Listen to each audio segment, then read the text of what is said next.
ಪ್ರಪಂಚದ ಅತ್ಯಂತ ವಿಶಾಲವಾದ ಪ್ರಜಾಪ್ರಭುತ್ವ ರಾಷ್ಟ್ರವಾದ ಭಾರತದಲ್ಲಿ ನ್ಯಾಯಾಂಗ ವ್ಯವಸ್ಥೆಗೆ ಅತ್ಯಂತ ಪ್ರಮುಖವಾದ ಪ್ರಧಾನವಾದ ಪ್ರಾಶಸ್ತ್ಯವಾದ ಸ್ಥಾನಮಾನವಿದೆ.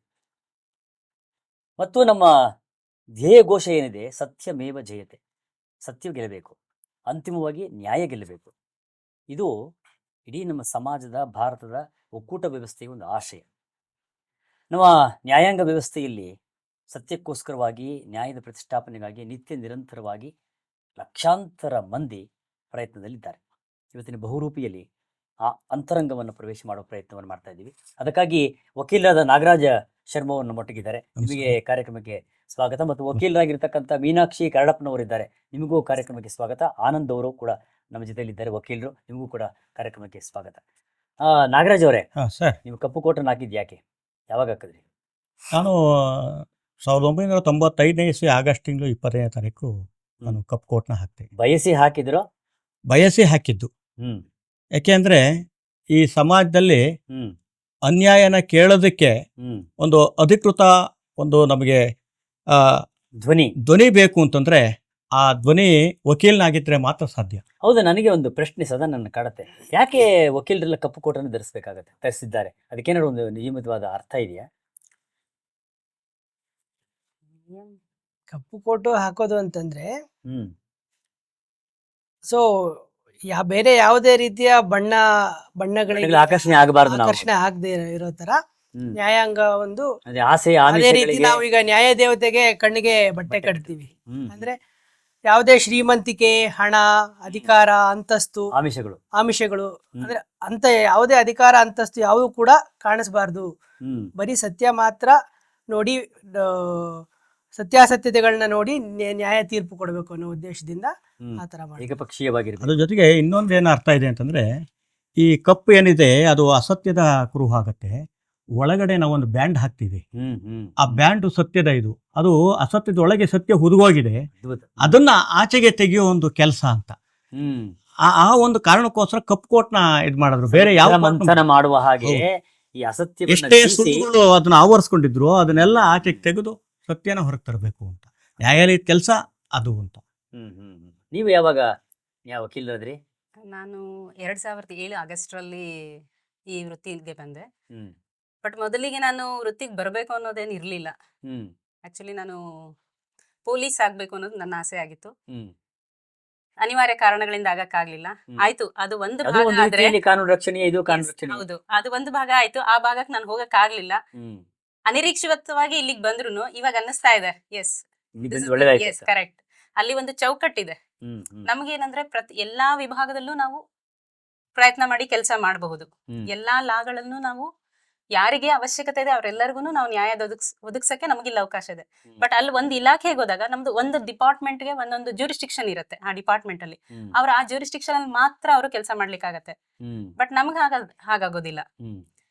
ಒಂದು ಊರಂತ ತಗೊಳಕ್ಕಾಗಲ್ಲ, ಒಂದೇ ಒಂದು ಪರ್ಟಿಕ್ಯುಲರ್ ಏರಿಯಾ ಅಂತ ಮಾಡಕ್ಕಾಗಲ್ಲ. ಎಲ್ಲಾ ಏರಿಯಾಗಳಲ್ಲೂ ನಾವು ಕೆಲಸ ಮಾಡಕ್ಕೆ ಇದ್ರಲ್ಲಿ ಅವಕಾಶ ಇದೆ ಅಂತ. ನೀವು ಆನಂದ್ ಅವರು? ಸರ್, ನಾನು 15 ವರ್ಷ ಆಯ್ತು ವಕೀಲನಾಗಿ. ಯಾರ ಬಳಿ? ನಾನು ಮೊದಲಿಗೆ AG ಶಿವಣ್ಣ ಅಂತ ಇದ್ರು, ನಮ್ಮ ಹೈಕೋರ್ಟ್ ಅಲ್ಲಿ ಅಡಿಷನಲ್ ಅಡ್ವೊಕೇಟ್ ಜನರಲ್ ಆಗಿದ್ರು, ಡೆಸಿಗ್ನೇಟೆಡ್ ಸೀನಿಯರ್ ಕೌನ್ಸಿಲ್ ಆಗಿದ್ರು. ಅವ್ರ ಜೊತೆಗೆ ಕೆಲಸ ಮಾಡಿದೆ. ಅದಾದ್ಮೇಲೆ ಜಗದೀಶ್ ಮುಂಡ್ರಗಿ ಅಂತ, ಅವರು ಕೂಡ ಹಿರಿಯ ವಕೀಲರು, ಅವ್ರ ಜೊತೆ ಕೆಲಸ ಮಾಡಿದೆ. ಸೊ ಆ ನಂತರ ನಾನು ಈಗಲೂ ಕೂಡ ಅವ್ರ ಜೊತೆ ಇದ್ದು ನಾನು ನನ್ನ ಸ್ವಂತ ಕೇಸುಗಳನ್ನ ನಡೆಸ್ಕೊಂಡ್ ಬರ್ತಾ ಇದ್ದೀನಿ. ವಕೀಲರು ಅಂದ್ರೆ ಇಷ್ಟಿರುತ್ತೆ ಕಡತ ಕೈಯಲ್ಲಿ ಯಾವಾಗ, ಅಲ್ವೇ? ಸೊ ಆ ಕಡತ, ಯಾವ ಕಡತ ಮೊದಲು ನೀವು ಹಿಡ್ಕೊಂಡ್ರಿ? ನಾನು ಫಸ್ಟ್ ಹಿಡಿದಿದ್ದು, ನಾನು ಒಂದು ಪಾರ್ಟಿಷನ್ ಸೂಟು ಅಂದರೆ ಒಂದು ವಿಭಾಗ ಕೇಳಿ ಒಂದು ಕೇಸ್ನ ನಾನು ಫಸ್ಟ್ ಫೈಲ್ ಮಾಡಿದೆ.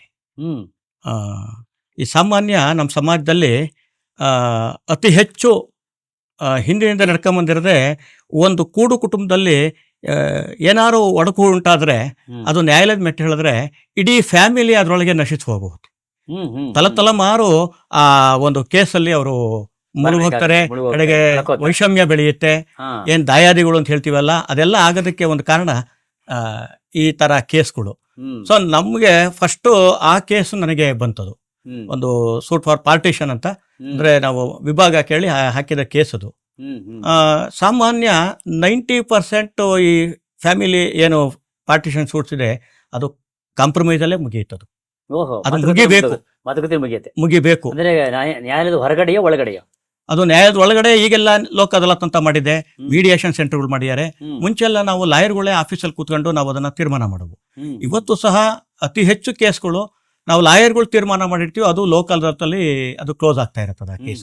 ಲೋಕ ಅದಾಲತ್ ಬರೋಕ್ ಮುಂಚೆ ಧರ್ಮಸ್ಥಳದಲ್ಲಿ ಇಂತಹ ಅನೇಕ ಮೊಕದ್ದಮೆಗಳು ಇತ್ಯರ್ಥಗೊಂಡಿವೆ.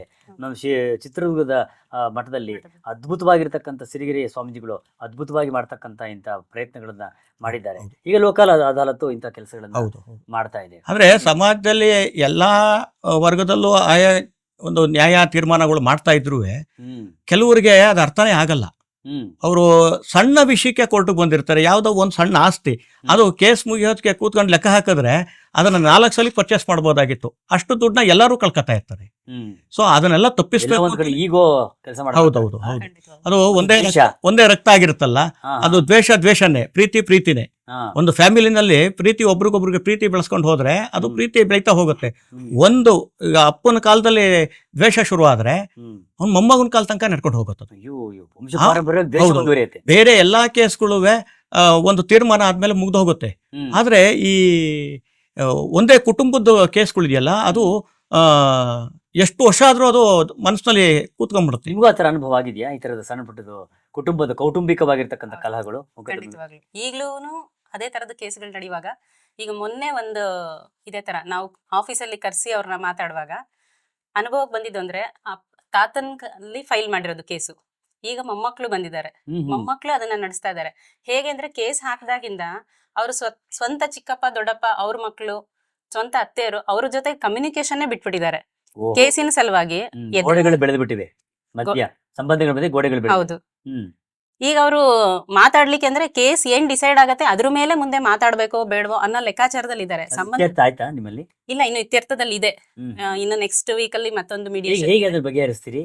ಎರಡೂ ಪಡೆಯವ್ರನ್ನ ಕೂಡಿಸಿ ಅವ್ರನ್ನ ಸಮಾಧಾನ ಮಾಡ್ತಕ್ಕಂಥದ್ದು, ಮುಂದಾಗತಕ್ಕಂಥ ವಿಪತ್ತುಗಳು, ಆಸ್ತಿಗಳನ್ನ ಕಳ್ಕೊಳ್ಳೋ ಎಲ್ಲವನ್ನೂ ಹೇಳ್ಬೇಕಾಗತ್ತೆ, ಎಕ್ಸ್ಪ್ಲೈನ್ ಮಾಡ್ಬೇಕು ಅವ್ರಿಗೆ ಪಾಸಿಬಿಲಿಟೀಸ್ ಏನೇನಿದೆ. ಈಗ ಎಲ್ಲಿವರೆಗೂ ನಾವು ಕೇಸ್ ನಡ್ಸ್ಕೊಂಡು ಹೋಗ್ತೀವಿ, ನೀವು ಕಳ್ಕೊಳ್ಳೋದು ಎಷ್ಟಿದೆ ಅದರಲ್ಲಿ ಗಳಿಸೋದು ಎಷ್ಟಿದೆ, ಗಳಿಸೋದಕ್ಕಿಂತ ಜಾಸ್ತಿ ಕಳ್ಕೊಳ್ಳೋದೇ ಇದ್ದಾಗ ಈ ಆಸ್ತಿಗಳನ್ನ ನಾವು ಮತ್ತೆ ಸಂಪಾದಿಸಬಹುದು. ಒಂದು ಸರಿ ಸಂಬಂಧಗಳು ಆ ಬಾಂಧವ್ಯಗಳನ್ನ ಕಳ್ಕೊಂಡ್ರೆ ಮತ್ತೆ ನಾವು ಸಂಪಾದಿಸಕ್ಕಾಗಲ್ಲ. ಆಯ್ತು, ಆಸ್ತಿ ಇವತ್ತು ಒಬ್ರಿಗೆ ಹೆಚ್ಚು ಸಿಗ್ಬೋದು, ಒಬ್ರಿಗೆ ಕಮ್ಮಿ ಸಿಗ್ಬೋದು, ಆದ್ರೆ ಒಟ್ಟಾಗಿ ಇದ್ದಾಗ ಒಬ್ರಿಗೊಬ್ರು ಸಹಕಾರ ಅಂತ ಮಾಡ್ತಾ ಇದ್ದಾಗ ಆ ಆಸ್ತಿಗಳನ್ನ ನಾವು ಜಾಸ್ತಿ ಗಳಿಸಬಹುದು. ಇನ್ನು ಇಂತಹ ಮಕ್ಕಳು ಜಾಸ್ತಿ ಇದೆ ನಗರ ಸರ್ ಇವತ್ತು. ಹೌದು, ತುಂಬಾ ಇದೆ. ಅಂದ್ರೆ ನಮ್ಮ ಕೌಟುಂಬಿಕ ಮೌಲ್ಯಗಳು ಕಡಿಮೆ ಆಗ್ತಾ ಇದೆ. ಹೌದು, ತುಂಬಾ ಇದೆ. ಬಟ್ ಇತ್ತೀಚಿನ ದಿನಗಳಲ್ಲಿ ಏನಾಗ್ತಿದೆ ಅಂತಂದ್ರೆ ಈ ತರ ಕೇಸ್ಗಳು ಕಮ್ಮಿ ಆಗ್ತಾ ಇದೆ. ಯಾಕೆಂದ್ರೆ ಈಗ ಹೌದೌದು, ಈಗ ಈ ಜನರೇಷನ್ ಅಲ್ಲಿ ಏನಾಗಿದೆ ಅಂತಂದ್ರೆ ಮಕ್ಕಳುಗಳ ಸಂಖ್ಯೆ ಕಮ್ಮಿ ಆಗ್ತಾ ಇದೆ, 1-2 ಮಕ್ಕಳಾಗ್ತಿದೆ. ಸೊ ಈ ಪಾರ್ಟಿಷನ್ ಸೂಟ್ಗಳು ಕಮ್ಮಿ ಆಗ್ತಾ ಇದೆ. ಫ್ಯಾಮಿಲಿ ಮ್ಯಾಟರ್ ಅಂತಂದ್ರೆ ಈಗ ಡಿವೋರ್ಸ್ ಕೇಸ್, ದೌರ್ಜನ್ಯಗಳು ಅದು ಜಾಸ್ತಿ ಆಗ್ತಾ ಇದೆ. ಕೌಟುಂಬಿಕ ದೌರ್ಜನ್ಯ ಮತ್ತೆ ಈ ಏನು ಡಿವೋರ್ಸ್ಗೆ ಅದು ತುಂಬಾ ಬೀಳ್ತಾ ಇದೆ. ಅದು ಈಗ ಹೇಗಾಗಿದೆ ಅಂತಂದ್ರೆ ಡಿವೋರ್ಸ್ ಕೇಸ್ಗಳು ಬಹುಶಃ ಇದೇ ರೀತಿ ಮುಂದುವರೆದ್ರೆ ಮುಂದೊಂದಿನ ಈ ಸಿವಿಲ್ ಕೋರ್ಟ್ ಇರೋ ಪ್ರೆಮಿಸಸ್ಗೆ ನಾವು ಕೌಟುಂಬಿಕ ನ್ಯಾಯಾಲಯ ಹಾಕಬೇಕಾಗತ್ತೆ. ಕೌಟುಂಬಿಕ ನ್ಯಾಯಾಲಯ ಇರೋ ಜಾಗಕ್ಕೆ ನಾವು ಸಿವಿಲ್ ಕೇಸ್ ಕೋರ್ಟ್ನ ಹಾಕೋ ಒಂದು ಸಂದರ್ಭ ಬಂದರೂ ಹೇಳ ಆಶ್ಚರ್ಯ ಇಲ್ಲ. ಯುವಕರಲ್ಲಿ ಈಗ ಮದ್ವೆ ಅಂತಕ್ಕಂಥದ್ದು ಒಂದು ಆಟದ ವಸ್ತು ಆಗ್ಬಿಟ್ಟಿದೆ. ಆಟದ ವಸ್ತುಕ್ಕಿಂತ ಹೆಚ್ಚಾಗಿ ಏನು ಈಗ ಒಂದು ಸ್ಟೇಟಸ್ ಚೇಂಜ್ ಆಗ್ತಾ ಇದೆ ಫ್ಯಾಮಿಲಿಗಳಲ್ಲಿ. ಒಂದೇ ಸಣ್ಣ ಫ್ಯಾಮಿಲಿ, ಒಂದೇ ಮಗು ಇರುತ್ತೆ, ಇವ್ರಿಗೆ ಯಥೇಚ್ಛವಾಗಿ ಸಂಪಾದನೆ ಮಾಡ್ತಿರ್ತಾರೆ, ಇಬ್ರು ದುಡಿತಾರೆ. ಅವ್ರಿಗೆ ಏನಾಗುತ್ತೆ ಅಂತಾರೆ, ಮಗುನ ಪ್ರತಿಯೊಂದನ್ನು ಹಣದಲ್ಲೇ ಅಳಿತಾರೆ. ಅದಕ್ಕೊಂದು ರೂಮ್ ಮಾಡ್ಕೊಟ್ಟಿರ್ತಾರೆ, ಚಿಕ್ಕದಿಂದ ಹಿಡಿದು ದೊಡ್ಡದಾಗ ತನಕ ಅದು ಒಂದೇ ರೂಮಲ್ಲಿ ಇರುತ್ತೆ. ತಂದೆ ವಸ್ತು ಬಳಸುತ್ತೆ, ಬೇರೆಯವ್ರು ಬಳಸಲ್ಲ. ಅವಾಗ ಅದು ಸ್ವಾರ್ಥಿಯಾಗಿ ಬೆಳೆದಿರುತ್ತೆ. ಇನ್ನೊಬ್ಬರ ಜೊತೆ ಜೀವನ ಹಂಚ್ಕೊಳ್ಳಕ್ಕೆ ಅದು ಮಾನಸಿಕವಾಗಿ ರೆಡಿ ಇರಲ್ಲ. ಮದುವೆ ಮಾಡಿ ಎಷ್ಟೋ ಕೇಸ್ಗಳು ಮೊದಲನೇ ದಿನನೇ ಡಿವೋರ್ಸ್ಗೆ ಹೋಗಿವೆ. ಯಾಕೆಂದ್ರೆ ಅವರು ಅಡ್ಜಸ್ಟಿಂಗ್ ನೇಚರ್ ಇಲ್ಲ. ಒಳ್ಳೆಯ ಹೇಳಿಕೆ ಕೂಡ ಬಂದಿದೆ, ಬೆಳಗ್ಗೆ ನೋಡದಂತೆ ಮಧ್ಯಾಹ್ನ ಮದುವೆ ಆಗೋದು, ಸಾಯಂಕಾಲ ಸಾಯಂಕಾಲ ಡಿವೋರ್ಸ್ ಆಗೋದು. ಹೌದು. ಆ ಮಟ್ಟಕ್ಕೆ ಇವತ್ತು ನಮ್ಮ ಹೌದು. ವ್ಯವಸ್ಥೆಗಳು. ಯಾಕೆಂದ್ರೆ ಕೂಡು ಕುಟುಂಬ ಇದ್ದಾಗ ಏನಾಗೋದು ಅಂತಂದ್ರೆ ಎಲ್ಲರೂ ಹಿರಿಯರು ಚಿಕ್ಕ ಎಲ್ಲ ಇರೋರು ಒಂದು ಮನೆಯಲ್ಲಿ ಎಲ್ಲ ಸೇರೋರು, ಸಣ್ಣ ಪುಟ್ಟ ಯಾವುದೇ ಇದಾಗಕ್ಕೆ ಅವಕಾಶ ಕೊಡ್ತಾ ಇತ್ತಿಲ್ಲ. ಜೊತೆಗೆ ಇನ್ನೊಂದೇನಾಗೋದು ಅಂದ್ರೆ ಹಂಚಿ ತಿನ್ನೋ ಅಭ್ಯಾಸ ಇತ್ತು ಅವಾಗ.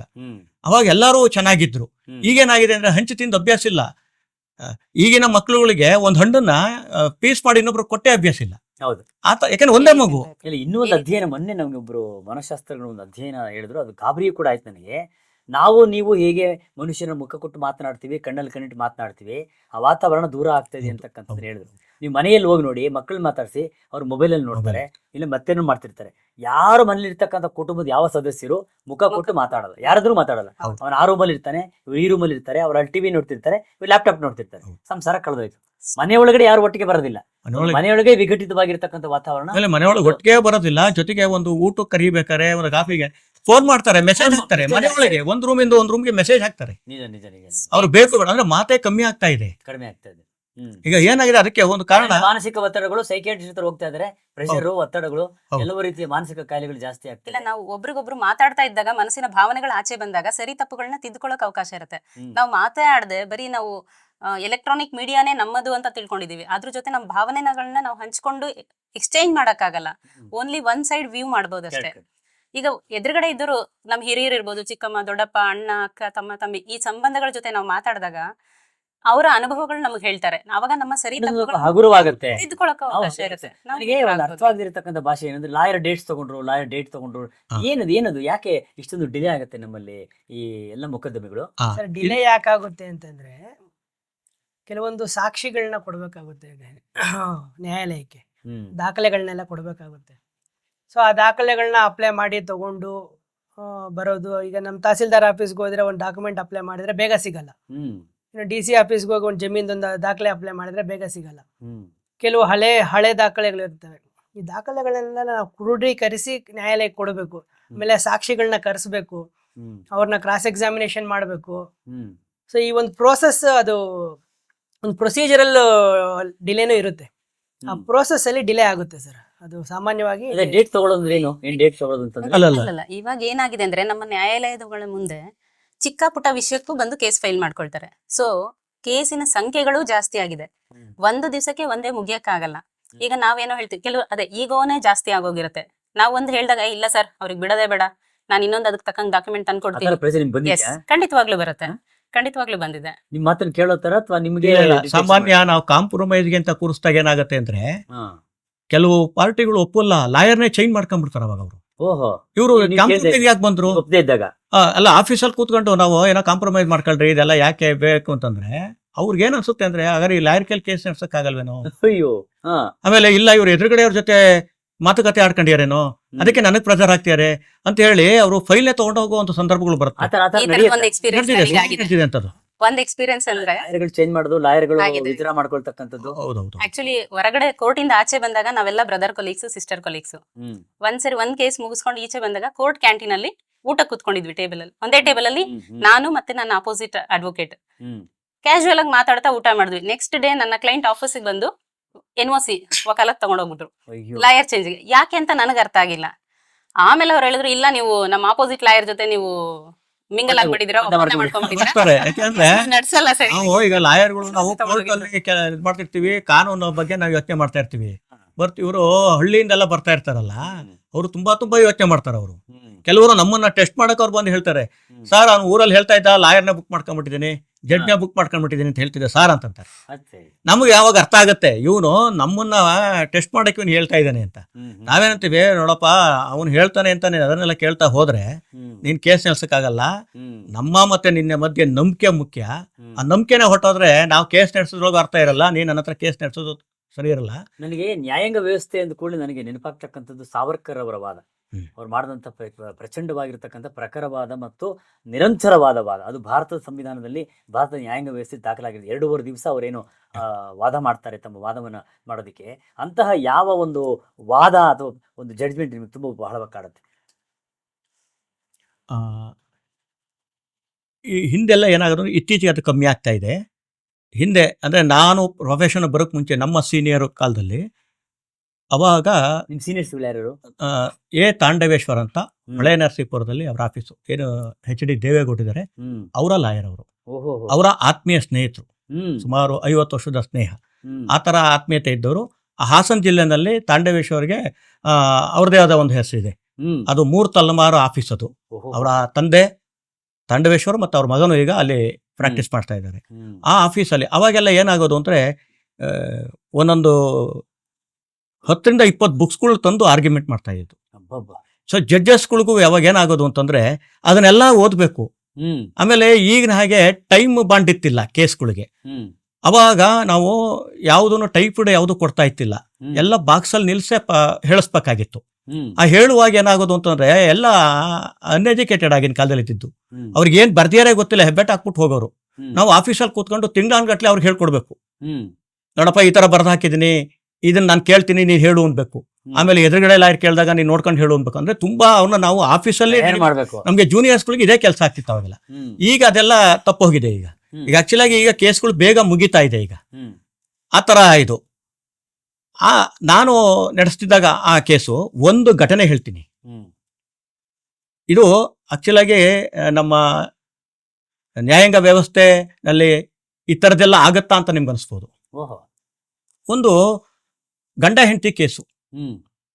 ಗಂಡ ಹೆಂಡತಿನ ಬಿಟ್ಟಿದ್ದ, ಅವಳು ಜೀವನಾಂಶ ಕೇಳಿ ಕೋರ್ಟಿಗೆ ಕೇಸ್ ಹಾಕೊಂಬಂದ್ಲು. ಆ ಕೇಸ್ ನಡೀತಿರುವಾಗ ಒಂದೂವರೆ ವರ್ಷ ನಡೆದಿತ್ತು. ಅವನು ಇನ್ನೊಂದು ಮದುವೆ ಆಗ್ಬಿಟ್ಟ ಕೇಸ್ ನಡೀತಿರುವಾಗಲೇ. ಇಲ್ಲಿ ಡಿವೋರ್ಸ್ ಆಗಿಲ್ಲ, ಹಾಗೆಲ್ಲ ಫ್ಯಾಮಿಲಿ ಕೊಟ್ಟಿತ್ತಿಲ್ಲ. ಡಿವೋರ್ಸ್ ಅವರು ಮೇಂಟೆನೆನ್ಸ್ ಕೇಳಿ ಕೇಸ್ ಹಾಕಿ ಅವ್ನು ಇನ್ನೊಂದು ಮದುವೆ ಆದ. ಆ ಇನ್ನೊಂದು ಮದುವೆ ಆದಾಗ ಅವಳ ಮೇಲೆ ಒಂದು ಕ್ರಿಮಿನಲ್ ಕೇಸ್ ಹಾಕೋದು ಇವಳು. ಸುಮಾರು ಒಂದು 27 ಜನ ಆ ಮದುವೆಗೆ ಭಾಗವಹಿಸೋ ಅವರ ಫ್ಯಾಮಿಲಿ ರಿಲೇಷನ್ಸ್ ಅವ್ರನ್ನೆಲ್ಲ ಪಾರ್ಟಿ ಮಾಡಿ ಕೇಸ್ ಹಾಕೋದು. ಕೇಸ್ ನಡೀತಾ ಬಂತು. ಇವಳದು ಜೀವನಾಂಶ ಆದೇಶ ಆಯಿತು. ಅದನ್ನು ಅವಳು ಏನು ಮೇಂಟೆನೆನ್ಸ್ ಆದೇಶ ಆಗಿತ್ತು ಅದನ್ನು ಅಮೌಂಟ್ನ ಅವಳು ಕೇಳ್ಕೊಂಡು ಅವ್ರ ಕೇಸ್ ನಡೆಸ್ತಾನೆ ಬಂದವಳು. ಸುಮಾರು ವರ್ಷ ನಡೀತು ಕೇಸ್ ಇದು. ಅವಳಿಗೆ 2 ಮಕ್ಕಳಾದ್ವು, 2ನೇ ಹೆಂಡತಿಗೆ. ಏನ್ ಸರ್, ಈ ಕೇಸ್ ನಡೀತಾ ಇದೆ, ಕ್ರಿಮಿನಲ್ ಕೇಸ್ ನಡೀತಾ ಇದೆ, ಮೇಂಟೆನೆನ್ಸ್ ಕೇಸ್ ನಡೀತಿದೆ, ಜೊತೆಗೆ ಅವಳಿಗೆ 2 ಮಕ್ಕಳಾದ್ವು. ಒಂದಿನ ಏನಾಯ್ತು, ನಾವು ಸುಮಾರು ಸಲ ನಾವುಗಳು ಹೇಳವು, ಕೂತ್ಕೊಂಡು ಏನೋ ತೀರ್ಮಾನ ಮಾಡ್ಕೊಳ್ಳಿ, ಇದು ಲೈಫ್. ಆಗಿನ ಕಾಲದಲ್ಲಿ ಯಾವಾಗ ಏನಾಗಿತ್ತು ಅಂತಂದ್ರೆ ಈ ಹೆಣ್ಮಕ್ಳು ಇನ್ನೊಂದು ಮದುವೆ ಆಗೋಕೆ ಯೋಚನೆ ಮಾಡೋದು ಆಗ್ತಿತ್ತಿಲ್ಲ ಸಾಮಾನ್ಯವಾಗೆಲ್ಲ. ಇದು ಹೀಗೆ ನಡ್ಕೊಂಬಂತು. 2ನೇ ಹೆಂಡತಿ ಸತ್ತೋದ್ಲು. 2ನೇ ಹೆಂಡತಿ ಸತ್ತೋದ್ಲು. ಅವಳು ಸತ್ತೋಗ ಒಂದು 6 ತಿಂಗಳಾದ್ಮೇಲೆ ಕಾಂಪ್ರಮೈಸ್ ಕೇಸು. ಏನಂತ ಕಾಂಪ್ರಮೈಸ್ ಆಯ್ತು ಅಂದ್ರೆ, ಇವನ್ ಜೊತೆ ವಾಪಸ್ ಹೋಗೋದು, ಆ 2 ಮಕ್ಕಳು ನೋಡ್ಕೊಳ್ಳೋದು. ಈ ಒಂದು ವ್ಯವಸ್ಥೆನ ನಾವ್ ಏನ್ ಯೋಚನೆ ಮಾಡ್ಬೇಕಾವಾಗ? ನಾವು ಲಾಯರ್ ಆಗಿ ನಾವು ಕೇಸ್ ನಡೆಸಿದ್ದೀವಿ. ಬಟ್ ಈ ಸರ್ತಿ ಬಂದಾಗ ನಾವು ಅವಳಿಗೆ ಹೇಳಕ್ಕಾಗತ್ತಾ, ನೀನು ಅಲ್ಲಿ ಹೋಗ್ಬೇಡ ಅಂತ ನಾವ್ ಹೇಳಕ್ಕಾಗಲ್ಲ. ಬಟ್ ಅವಳು ಎಷ್ಟು ಸೋತೋಗಿರ್ಬೇಕು ಅವಾಗ ಅಲ್ವೇ? ಅವೆಲ್ಲ ಕೇಸ್ ಹಾಕಿರೋಳು ಕಡೆಗೆ ಅವನ ಜೊತೆ ಹೋಗಿ ವಾಸ ಮಾಡಿದ್ಲು. ನಾ ಕೇಳಿದೆ ಏನಮ್ಮ ಇದು ಅಂತ ಕೇಳಿದಾಗ ಆಕೆ ಅಂದ್ಲು, ನಾ ಏನು ಮಾಡೋಣ ಸರ್, ಈಗ ನಮ್ಮ ಅಣ್ಣಂದ್ರು ಎಲ್ಲರೂ ಮದುವೆ ಆಗಿದೆ, ಇದಾಗಿದೆ, ನಮ್ಮ ತಾಯಿನೂ ಸತ್ತೋಗ್ಯಾರ. ಈಗ ನಾನು ಇಲ್ಲಿದ್ರೆ ನಾಳೆ ದಿನ ನನ್ನ ಜೀವನ ಏನಾಗುತ್ತೆ, ಅದಕ್ಕೆ ಏನೋ ಕಷ್ಟೋ ನಷ್ಟೋ ಅಲ್ಲಿ ಹೋಗ್ತಾ ಇದ್ದೀನಿ ವಾಪಸ್. ಇದು ನಡೆದಿರೋ ಘಟನೆ. ಈಗ ನಮ್ಮಲ್ಲಿ ಅನೇಕ ನ್ಯಾಯಮೂರ್ತಿಗಳು ನಮ್ಮ ಕಣ್ಣು ಮುಂದೆ ಬರ್ತಾರೆ. ನ್ಯಾಯಾಂಗ ವ್ಯವಸ್ಥೆ ಅಂದ ಕೂಡಲೇ ನಮಗೆ ನೆನಪಾಗ್ತಕ್ಕಂಥ ಅದ್ಭುತವಾಗಿರ್ತಕ್ಕಂಥ ಆ ಲೆಜೆಂಡ್ಗಳು ನೆನಪಿಗೆ ಬರ್ತಾರೆ. ನಾರಿಮನ್ ಅಂತಕ್ಕಂಥವ್ರು ಎಂಥ ದೊಡ್ಡ ಇದಕ್ಕೋಸ್ಕರವಾಗಿ ಹೋರಾಟ ಮಾಡ್ತಿರ್ತಕ್ಕಂಥವರು. ರಾಮ್ ಜೇಠ್ಮಲಾನಿ ಆಗಿರ್ಬೋದು. ನಮ್ಮ ಕರ್ನಾಟಕದಲ್ಲಿ ಯಾರ ಬಗ್ಗೆ ನಿಮಗೆ ನೆನಪಾಗತ್ತೆ? ನ್ಯಾಯಾಧೀಶರು, ಅವರ ಅಖಂಡತ್ವ, ಆ ಒಂದು ವಾಗ್ಜರಿ, ಅವ್ರು ಕೊಟ್ಟಂತ ತೀರ್ಪು ಯಾವ್ದು ನೆನಪಾಗ್ಬೋದು ನಿಮಗೆ? ಕರ್ನಾಟಕದ ನ್ಯಾಯಮೂರ್ತಿಗಳ ಕರ್ನಾಟಕ ಅಥವಾ ಒಟ್ಟಾರೆ ನ್ಯಾಯಾಂಗ ವ್ಯವಸ್ಥೆಯಲ್ಲಿ? ನ್ಯಾಯಾಂಗ ವ್ಯವಸ್ಥೆ ಕರ್ನಾಟಕದಿಂದ ನಮ್ಮ ಸುಪ್ರೀಂ ಕೋರ್ಟ್ ನಲ್ಲಿ ಮುಖ್ಯ ನ್ಯಾಯಾಧೀಶರಾಗಿದ್ರು MN ವೆಂಕಟಾಚಲಯ್ಯನವರು. ಅವರು ಹಲವಾರು ತೀರ್ಪುಗಳನ್ನ ಕೊಟ್ಟಿದ್ದಾರೆ. ಸಂತೋಷ್ ಹೆಗ್ಡೆ ಅವರು ಅವರು ನ್ಯಾಯಮೂರ್ತಿಗಳಾಗಿದ್ರು. ದತ್ತು ಅವರಿದ್ರು, ನಮ್ಮ ಗೋಪಾಲ್ ಗೌಡ್ರು ಇದ್ರು. ಹಲವಾರು ಜನ ನಮ್ಮ ಇಲ್ಲ ತುಂಬಾ ಎ.ವಿ. ನಾಗರತ್ನ ಅವರು, ಮತ್ತೆ ಇವರು ಅರವಿಂದ್ ಕುಮಾರ್ ಒಳ್ಳೊಳ್ಳೆ ಜಡ್ಜ್ಮೆಂಟ್ಸ್ಗಳು ಇದು ಮಾಡ್ಕೊಂಡ್ ಬಂದಿದ್ದಾರೆ. ನಮ್ಮ ಕರ್ನಾಟಕದಲ್ಲಿ ಅಂತ ನ್ಯಾಯಮೂರ್ತಿಗಳಿಗೇನು ಕೊರತೆ ಇಲ್ಲ. ಆಮೇಲೆ ನಮ್ಮ ಕರ್ನಾಟಕದ ಒಂದು ಅದೃಷ್ಟ ಅನ್ಬೇಕು, ಅಂತ ಕರಪ್ಟು ಆಮೇಲೆ ವ್ಯವಸ್ಥೆಯಿಂದ ದೂರವಾಗಿರೋ ಜಡ್ಜ್ಮೆಂಟ್ಸ್ಗಳು ಕೊಡೋದು ಅಂತ ಜಡ್ಜಸ್ಗಳು ಯಾರು ಬರಲಿಲ್ಲ. ಎಲ್ಲರೂ ಒಂದು ಏನೋ ಒಂದು ಒಳ್ಳೇದು ಮಾಡಬೇಕು ಅನ್ನೋ ಒಂದು ಉದ್ದೇಶ ಇಟ್ಕೊಂಡು ಬಂದು ಕೂತಿರೋದು. ನ್ಯಾಯಮೂರ್ತಿ ಯಾಕೆ? ನಾಗಪ್ರಸನ್ನ ಅವರು 22,000 22,000 ಕೇಸ್ಗಳನ್ನ 6 ವರ್ಷಗಳಲ್ಲಿ ಮುಗಿಸಿದ್ದಾರೆ. ಮುಗಿಸಿದ್ದಾರಂತೆ, ದಾಖಲೆ ನಿರ್ಮಾಣ ಮಾಡಿದ್ದಾರೆ ಹೌದು. ಅಂತ ಕೇಳಿ ಸಂತೋಷವಾಯಿತು. ನ್ಯಾಯಾಂಗ ವ್ಯವಸ್ಥೆ ಮೇಲೆ ಒಂದು ಅಪಾರವಾದ ನಂಬಿಕೆ ಬರುವಂತ ಕೆಲಸಗಳು. ಇಲ್ಲ, ಪ್ರತಿ ಹಿರಂಗಲ್ಲು ಜಡ್ಜಸ್ಗಳು ಟೈಮ್ ತಗೋಬೇಡಿ ಮುಗಿಸಿ ಅಂತಾನೆ ಹೇಳ್ತಾರೆ. ಜಡ್ಜಸ್ಗಳು ಯಾವುದೇ ಕಾರಣಕ್ಕೂ ಅವರು ಎಳೀಕ್ ಹೋಗಲ್ಲ ಕೇಸ್ನ. ಆದರೆ ನಮಗೆ ಲಾಯರ್ಗಳಿಗೆ ಜಡ್ಜಸ್ಗಳಿಗಿಂತ ಒಂದು ದೊಡ್ಡ ಜವಾಬ್ದಾರಿ ಏನಿದೆ ಅಂತಂದ್ರೆ, ನನ್ನ ಕಕ್ಷಿದಾರ ನಾನು ಬಿಟ್ಕೊಡೋ ಹಾಗಿಲ್ಲ. ನಾನು ಎಷ್ಟೋ ವರ್ಷ ಕೇಸ್ ನಡೆಸಲಿ, ನಾನು ಕೇಸ್ ಗೆಲ್ಬೇಕು, ಇಲ್ಲ ನನ್ನ ಕೇಸ್ ರಾಜಿ ಆಗಬೇಕು, ಸೋಲ್ಬಾರ್ದು. ನಾನು ಸೋಲ್ ಒಪ್ಕೊಳಕ್ ನಾವು ರೆಡಿ ಇರಲ್ಲ. ಆಗ ನಾವು ನನಗೆ ನ್ಯಾಯ ದೊರಕಿಸ್ಕೊಳ್ಳೋದಕ್ಕೆ ಯಾವ್ಯಾವ ಮೂಲ ಇದೆಯೋ ನ್ಯಾಯಾಲಯದಲ್ಲಿ ಅದನ್ನ ನಾವು ಬಳಸ್ತೀವಿ. ಸಿವಿಲ್ ಕೇಸ್ಗಳು ಅದಕ್ಕೋಸ್ಕರ ಡಿಲೇ ಆಗತ್ತೆ, ಅಪ್ಲಿಕೇಶನ್ಸ್ಗಳು ಜಾಸ್ತಿ ಆಗ್ತಾ ಹೋಗ್ತೀವಿ. ನಮ್ಗೇನು ಅಂತಂದ್ರೆ ಒಂದು ಸ್ವಲ್ಪ ಇನ್ನೊಂದು 6 ತಿಂಗಳು ಮುಂದೆ ಹೋದ್ರೆ ಬಹುಶಃ ಏನೋ ಒಂದು ರಾಜಿ ಆಗ್ಬೋದೇನೋ, ಇಲ್ಲ ಇನ್ನೇನೋ ಒಂದು ಅವಕಾಶ ಸಿಗ್ಬೋದು ನಮ್ಗೆ. ಈ ಕೇಸ್ ನನಗೆ ಗೆಲ್ಬೇಕು ಒಟ್ಟಿನಲ್ಲಿ. ಸಿವಿಲ್ ಮಾತ್ರ ಕ್ರಿಮಿನಲ್ ಆಗುತ್ತೆ, ಕ್ರಿಮಿನಲ್ಗೆ ಅಷ್ಟೊಂದು ಆಗಲ್ಲ. ಇಷ್ಟೊಂದು ಆಗೋದಿಲ್ಲ. ಸಿವಿಲ್ ಅಲ್ಲಿ ಈ ತರದ ಜಾಸ್ತಿ ಆಗತ್ತೆ ದಾಖಲೆಗಳು. ಕ್ರಿಮಿನಲ್ ಕೇಸಲ್ಲಿ ಎಸ್ಪೆಷಲಿ ಏನಾಗುತ್ತೆ ಅಂತಂದ್ರೆ, ಕ್ರಿಮಿನಲ್ ಕೇಸಲ್ಲಿ ಪೊಲೀಸ್ ಅವ್ರ ಇನ್ವೆಸ್ಟಿಗೇಷನ್ ಅಲ್ಲಿ ತುಂಬಾ ಲ್ಯಾಪ್ಸ್ ಇರುತ್ತೆ. ಒಂದು ಎರಡನೇದೇನಪ್ಪಾ ಅಂತಂದ್ರೆ, ಈಗ ಒಂದು ರೋಡಲ್ಲಿ ಒಂದು ಮರ್ಡರ್ ಆದ್ರೆ ಸಾಮಾನ್ಯವಾಗಿ ಮರ್ಡರ್ ಮಾಡಿರೋದು ಯಾರೊಬ್ಬ ದೊಡ್ಡ ರೌಡಿ ಇರ್ತಾರೆ. ಆ ರೌಡಿ ವಿರುದ್ಧ ಯಾರು ಬಂದು ಸಾಕ್ಷಿ ಹೇಳಕ್ ಬರಲ್ಲ. ಅವಾಗ ಈ ಪೊಲೀಸ್ ಅವ್ರು ಏನ್ ಮಾಡ್ತಾರೆ, ಅಲ್ಲಿ ಅಮಾಯಕರು ಅಲ್ಲಿ ಆಟೋ ಡ್ರೈವರ್ಗಳು ಅವರು ಇವರು ಯಾರ್ಯಾರು ಓಡಾಡ್ತಿರ್ತಾರೆ ಅವನ್ನೇ ಕರ್ಕೊಂಡ್ಬಂದು ಸಾಕ್ಷಿಗಳು ಮಾಡಿ ಸೈನ್ಗಳು ಮಾಡಿರ್ತಾರೆ.